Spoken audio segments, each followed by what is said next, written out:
हर हर महादेव। ओम नमः शिवाय। श्री शिव पुराण महात्म्य रुद्र संगीता अध्याय 12। तो भक्तों, पिछले अध्याय में हमने भगवान शिव की पूजन विधि और उसके फल के बारे में जाना। आज के इस अध्याय में हम भगवान शिव की श्रेष्ठता और उनके पूजन की अनिवार्य आवश्यकता क्या है, इसके बारे में श्रवण करेंगे। तो नारद जी बोले, हे ब्राह्मण प्रजापते, आप धन्य हैं, क्योंकि आपकी बुद्धि भगवान शिव में लगी हुई है। विधे आप पुनः इसी विषय का सम्यक प्रकार से विस्तार पूर्वक वर्णन कीजिए। ब्रह्मा जी ने कहा, हे तात, एक समय की बात है, मैं सब ओर से ऋषियों तथा देवताओं को बुलाकर उन सबको क्षीर सागर के तट पर ले गया, जहाँ सबका हित साधन करने वाले भगवान विष्णु निवास करते थे। वहाँ देवताओं के पूछने पर भगवान विष्णु ने सबके लिए शिव पूजन की ही श्रेष्ठता बतलाकर यह कहा कि एक मुहूर्त या एक क्षण भी जो शिव का पूजन नहीं किया जाता, वही हानि है, वही महान छिद्र है, वही अंधापन है और वही मूर्खता है। जो भगवान शिव की भक्ति में तत्पर हैं, जो मन से उन्हीं को प्रणाम और उन्हीं का चिंतन करते हैं, वे कभी दुख के भागी नहीं होते। जो महान सौभाग्यशाली पुरुष, मनोहर भवन, सुंदर आभूषणों से विभूषित स्त्रियां, जितने से मन को संतोष हो, उतना धन, पुत्र, पौत्र आदि संतति, आरोग्य, सुंदर शरीर, अलौकिक प्रतिष्ठा, स्वर्गीय सुख, अंत में मोक्ष रूपी फल अथवा परमेश्वर शिव की भक्ति चाहते हैं, वे पूर्व जन्मों के महान पुण्य से भगवान सदाशिव की पूजा अर्चा में प्रवृत्त होते हैं। जो पुरुष नित्य भक्ति परायण हो, शिवलिंग की पूजा करता है, उसको सफल सिद्धि प्राप्त होती है तथा वह पापों के चक्कर में नहीं पड़ता।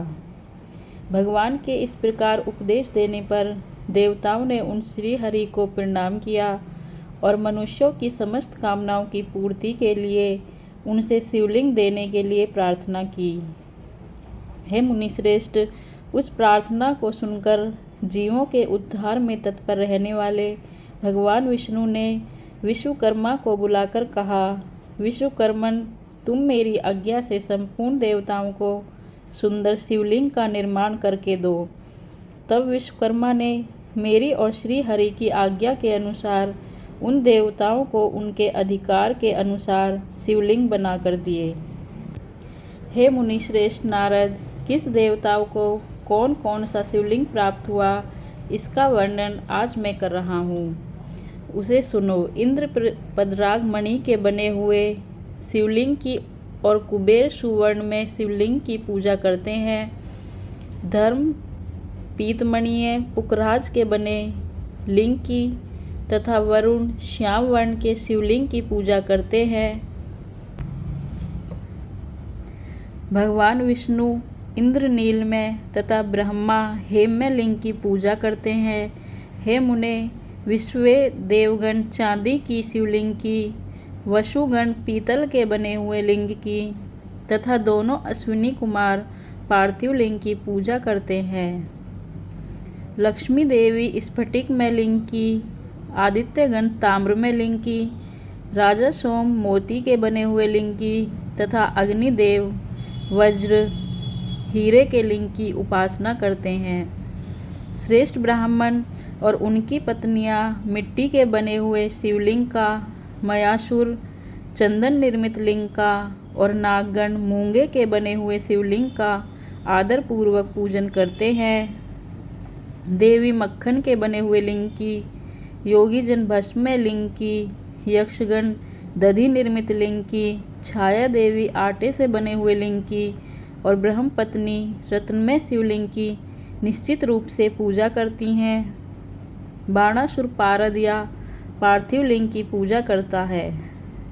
दूसरे लोग भी ऐसा ही करते हैं। ऐसे ऐसे शिवलिंग बनाकर विश्वकर्मा ने विभिन्न लोगों को दिए तथा वे सब देवता और ऋषि उन लिंगों की पूजा करते हैं। भगवान विष्णु ने इस तरह देवताओं को उनके हित की कामना से शिवलिंग देकर उनसे तथा मुझ ब्रह्मा से पिनाकमणि महादेव की पूजन की विधि भी बताई।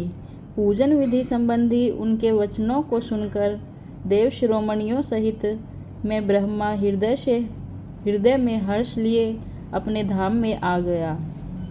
हे मुने, वहाँ आकर मैंने समस्त देवताओं और ऋषियों को शिव पूजा की उत्तम विधि बताई जो संपूर्ण अभीष्ट वस्तुओं को देने वाली है।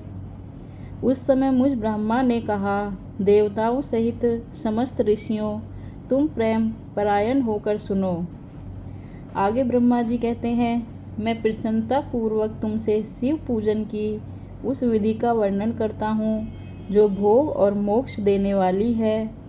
देवताओं और मुनीश्वरों समस्त जंतुओं में मनुष्य जन्म प्राप्त करना प्राय दुर्लभ है। उनमें भी उत्तम कुल में जन्म तो और भी दुर्लभ है।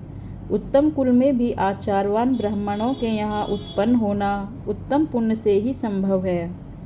यदि वैसा जन्म सुलभ हो जाए तो भगवान शिव के संतोष के लिए उस उत्तम कर्म का अनुष्ठान करें जो अपने वर्ण और आश्रम के लिए शास्त्रों द्वारा प्रतिपादित है। जिस जाति के लिए जो कर्म बताया गया है उसका उल्लंघन ना करें। जितनी संपत्ति हो उसके अनुसार ही दान करें। कर्म में सहस्त्रों यज्ञों से तपोयज्ञ बढ़कर है। सहस्त्रों तपोयज्ञों से जप यज्ञ का महत्व अधिक है। ध्यान यज्ञ से बढ़कर कोई वस्तु नहीं है।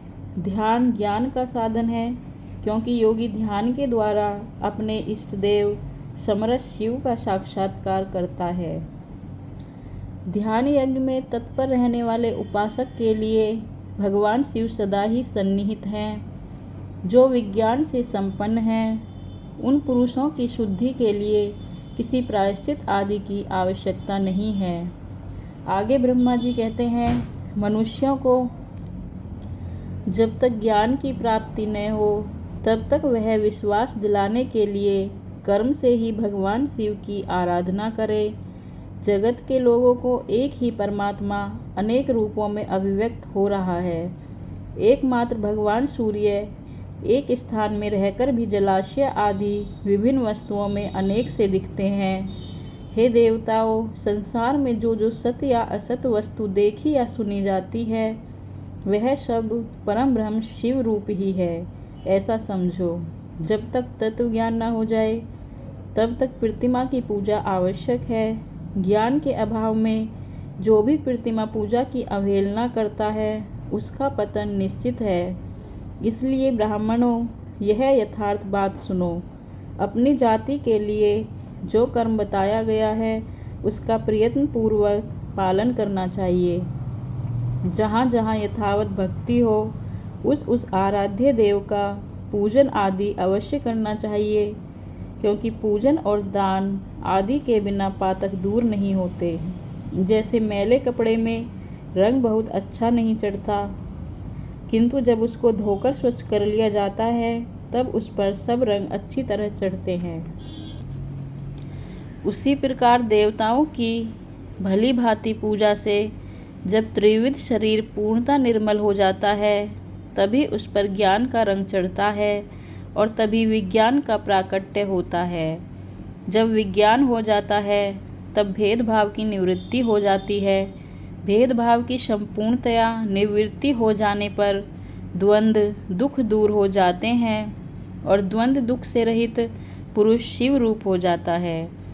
मनुष्य तब तक गृहस्थ आश्रम में रहें तब तक पांचों देवताओं की तथा उनमें श्रेष्ठ भगवान शंकर की प्रतिमा का उत्तम प्रेम के साथ पूजन करें, अथवा जो सबके एकमात्र मूल हैं उन भगवान शिव की ही पूजा सबसे बढ़कर है, क्योंकि मूल के सींचे जाने पर शाखा स्थानीय संपूर्ण देवता स्वतः तृप्त हो जाते हैं।